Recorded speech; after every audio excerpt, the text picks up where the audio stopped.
What? I can't hear you. It's too McLeod in here. Yeah.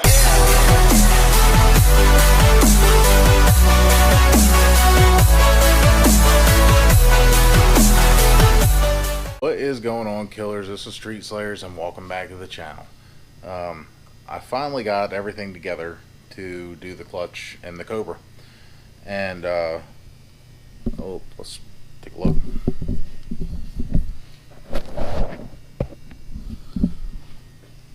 Bought a McLeod clutch. This is the stage 2, or I guess the Street Pro, however, whatever you want to call it, stage 2. It's good for up to, I believe, like 400 horsepower. This is yeah, those. Got new flywheel bolts, ARP. You notice there's 8 of them. And if you look at the new flywheel, it's an 8-bolt flywheel. That's because these cars have forged cranks. The best way to tell if you have a forged crank is by having 8 bolts. If you have a cast crank, it's 6 bolts. Just a rule that you can kind of follow.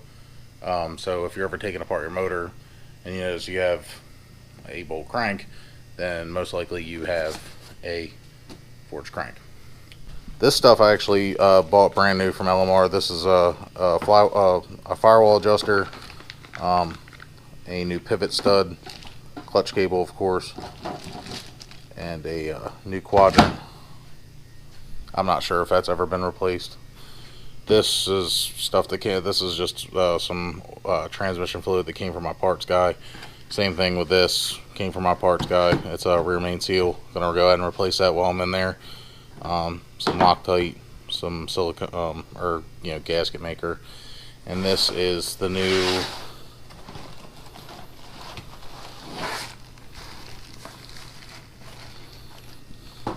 come on, cooperate with me here. This is the new clutch fork for performance. So we got to get the Cobra up on jack stands, and we have to get it really high up off the ground because the transmission has to come out. Alright, killers, I went and got some 6-ton jack stands because my little 3 tons wasn't cutting it from Horrible Freight.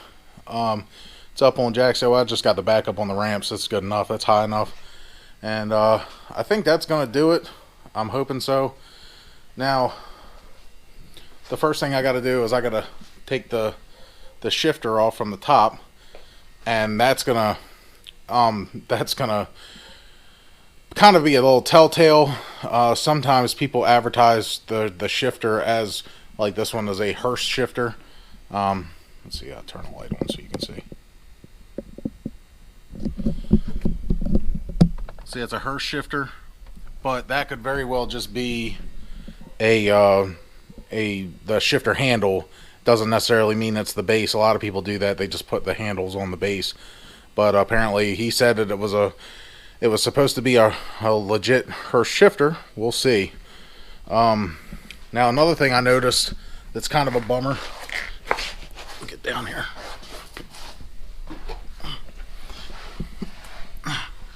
See, I told you this car is so stock it still has all 6 catalytic converters on it.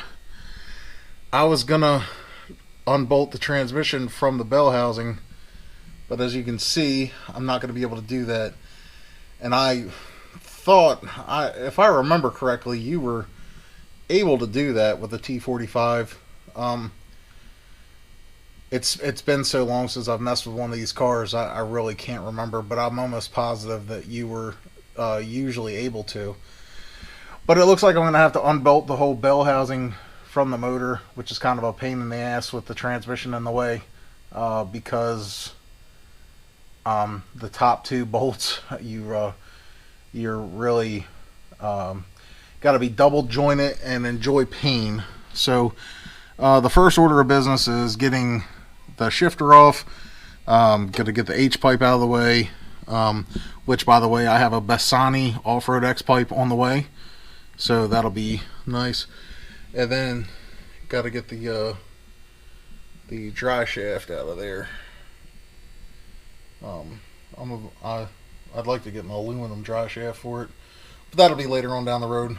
And then if you look up in here, it's got a broken off stud on the transmission mount. So I'm going to go ahead and address that too. I mean, that's not that big of a deal right now. I'm just, kind of pointing out some things that I'm finding.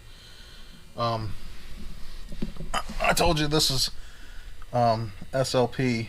The resignators are upside down, but this is a SLP loudmouth exhaust. I think it's a loudmouth or a loudmouth 2. I'm not sure how to tell the difference.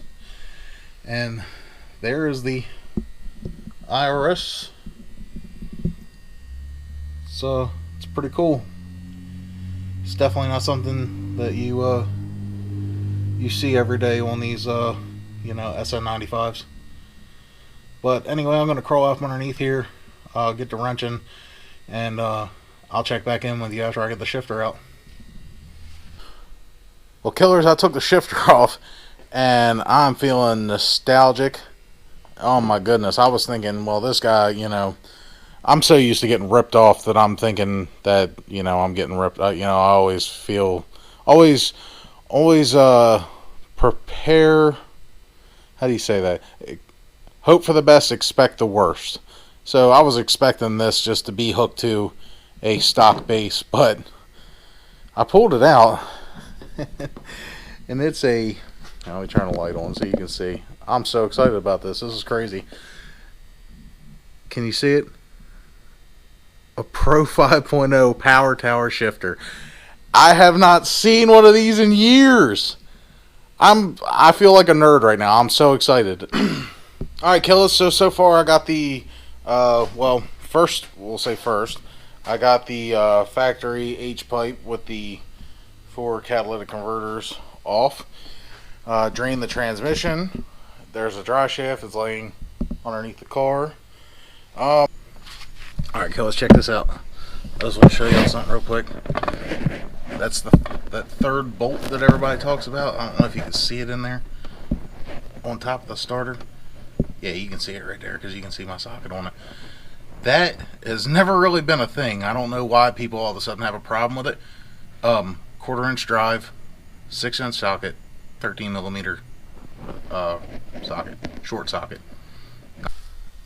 Alright, so there's the transmission. I wanted to take this pilot bearing out. I have a tool for it. You can do it a couple different ways. You can either rent the tool or you can cram Play-Doh down in this hole and whack it a couple times with a bolt. Stick a bolt in here and whack it, and it will create a like a hydraulic action and pop this out.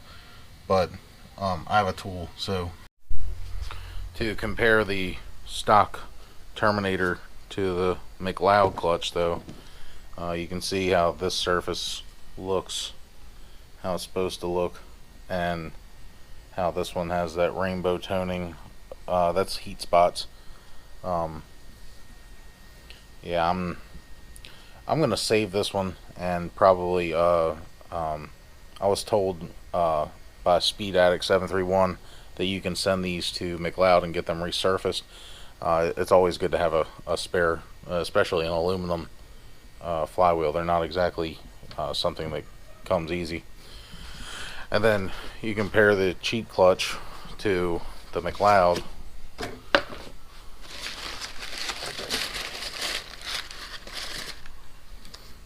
That's the pressure plate.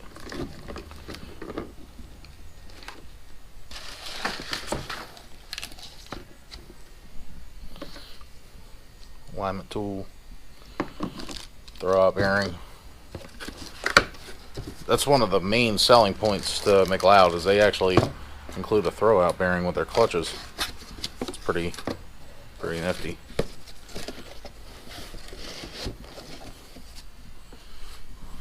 But you can see what I'm saying here in comparison.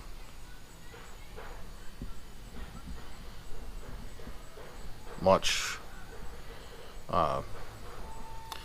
more material, much more aggressive material, I should say, to grip that flywheel and do its job. So now I got to do that rear main seal. Got that right here. It's my wallet. You can't have that. Got some new hardware and all that stuff. So I'm gonna see underneath the car. All right, as you can see, it has definitely been leaking. Nothing to it, just to change it. But I'm gonna replace it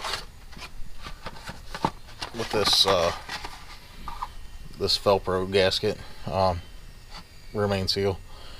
It is one of them what is it called, PTFE gaskets. So it's dry, you don't have to lube it up or anything like that. Very dependable.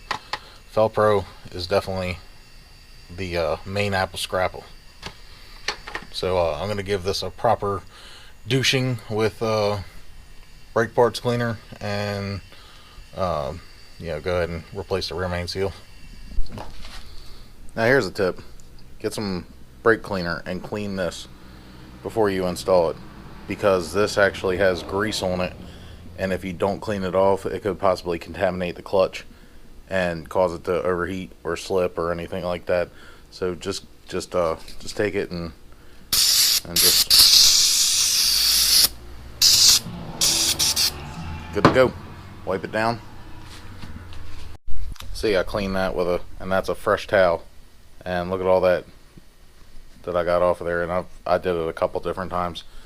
You definitely want to clean this. You also want to clean the flywheel surface too, where the clutch touches the flywheel. Those little dowel pins, just tap them in with my little baby hammer.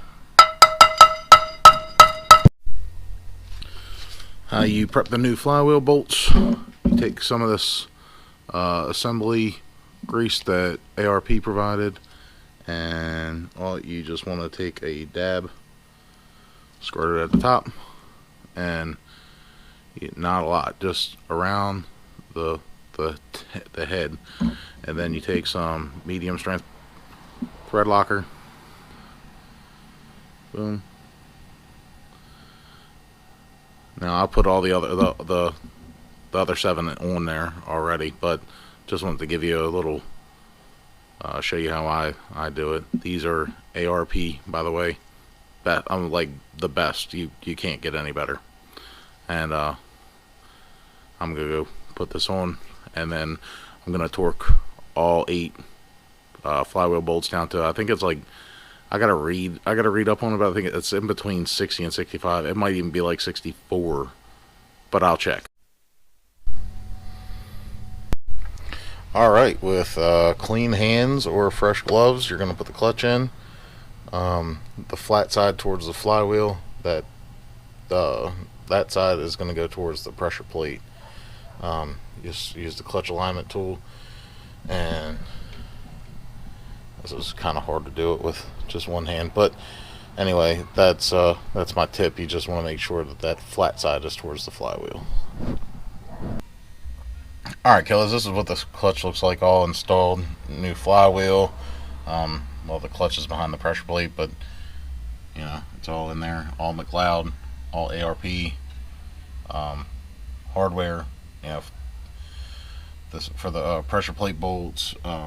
Used ARP bolts for the flywheel install. So after further examination, I'm at the point of where I'm putting the pivot stud on, and here's the new one, here's the old one. Now most of the time whenever they're ready to be changed, they have odd shaping, but this one's not too bad. I'm noticing a lot of new parts as the further and further I get going, but it's all caked in grease. This is not oil. This is absolutely high temperature grease. It was caked all over the input shaft and the sleeve, and all over the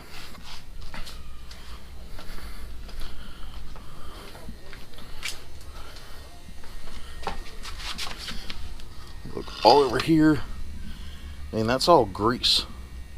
And all this stuff actually looks like it's in really good condition. You could tell that that was hitting really hard on the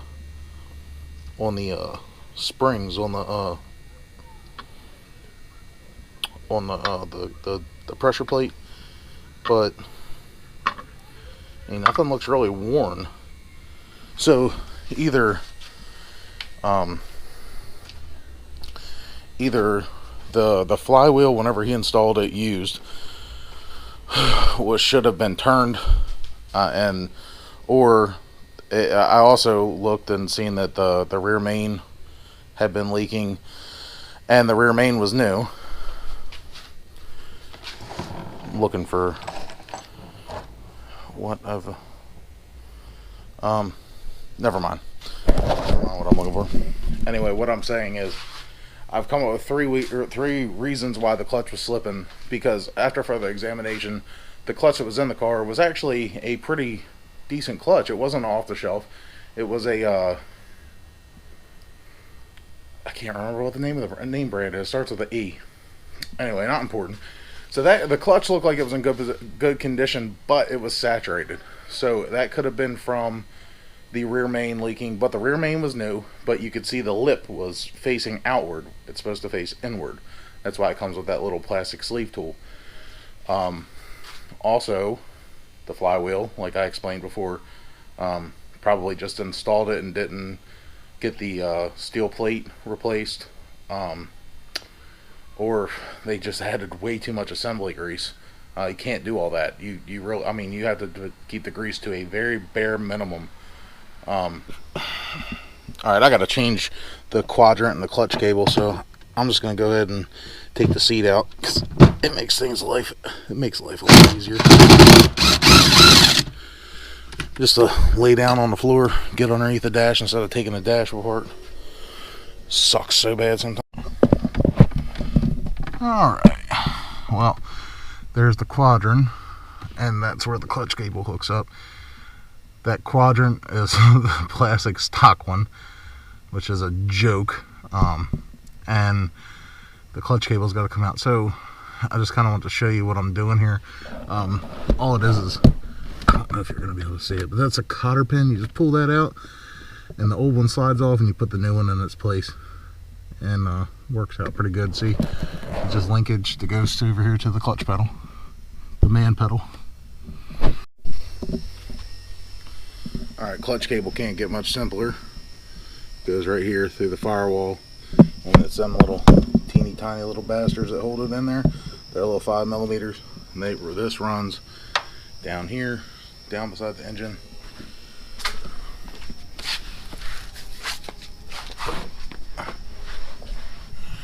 Right to, see this, I've already pulled it through. Right to that, shit, I can't. Right to that bracket right there. It's on the side of the frame rail. Okay, that little bracket has a 8mm, and then this part of the cable runs through the I don't know if you can see it in there. Shit, here we go. Right through there, through the motor mount, and then it'll come out over here somewhere. That is what see, there's the transmission's right there, but that is what activates the clutch. It's not hydraulic like the newer Mustangs. It actually pulls that fork, and the throwout bearing hits the pressure plate and the springs on the pressure plate, and it engages the clutch. So the clutch quadrant, God, what a pain in the ass. This is the stock plastic piece of crap. This is the new billet aluminum one. Now, I'm going to show you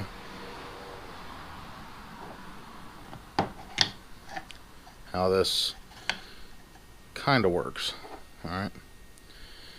See that all this is, you know, that this is 2-piece from the factory. This is going to be a 1-piece unit from now on. So the way this works, not a lot of people understand how it works. Let's see. I'll use this. Alright. So basically, in a nutshell, we'll say this right here is the shaft, and we'll say this guy is the clutch pedal. Okay, so you push the clutch pedal and it rotates like that. Okay, this little pawl is on a separate arm that is faced the opposite direction. So basically what it does, I'm gonna get my tripod, Jesus Christ. So anyway, as I was saying, this is where the clutch cable is, where the fang shit, no, this is the fang. And sorry, I'm watching this through this little tiny GoPro screen, and this grabs and it pulls it. You know what, I'm horrible at explaining how this works, but this is a two-piece unit. This is probably one of the most overlooked parts to replace. They are a pain in the ass, but you know what we used to do back in the day, before these parts started becoming a little bit more affordable, was we used to either take a self tapper, like whenever, because the teeth will break off, or they'll start getting rounded and it'll stop grabbing, and you'll be thinking, oh my god, I blew my clutch.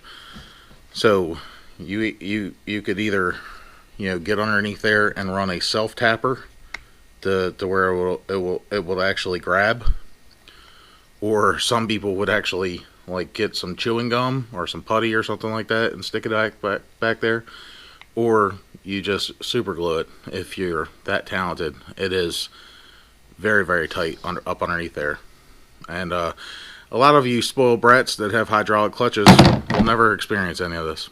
You poor kids. Alright, here's a surprise for everybody. I got an aluminum dry shaft for the Cobra. Now, the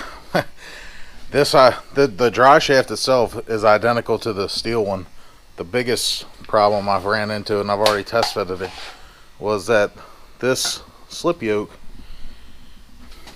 is a little bit longer. Well, you probably can't see that. Well, I'll put side by side. See, so there's a good, I don't even know how long it is, but anyways, obviously it's significant enough to make a difference, because this dry shaft won't fit in the car the way it is. So that's the only thing that I can see that is different. Everything else is exactly the same length. Saves a lot of weight, and not just weight, not just physical weight, but rotational mass is very, very important when you're losing that sort of weight. So I'm hoping this is going to help out a lot. These cars are a lot of horsepower, not a lot of torque. So the aluminum dry shaft, aluminum flywheel, and got one other surprise for you. But let me I'm using this dry shaft,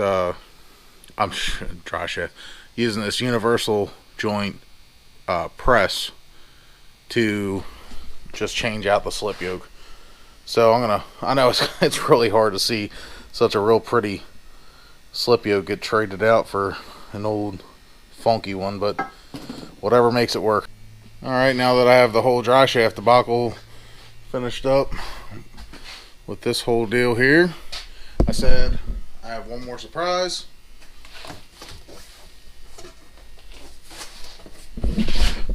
Ta-da!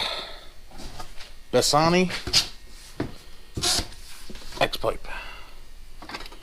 Man, and it is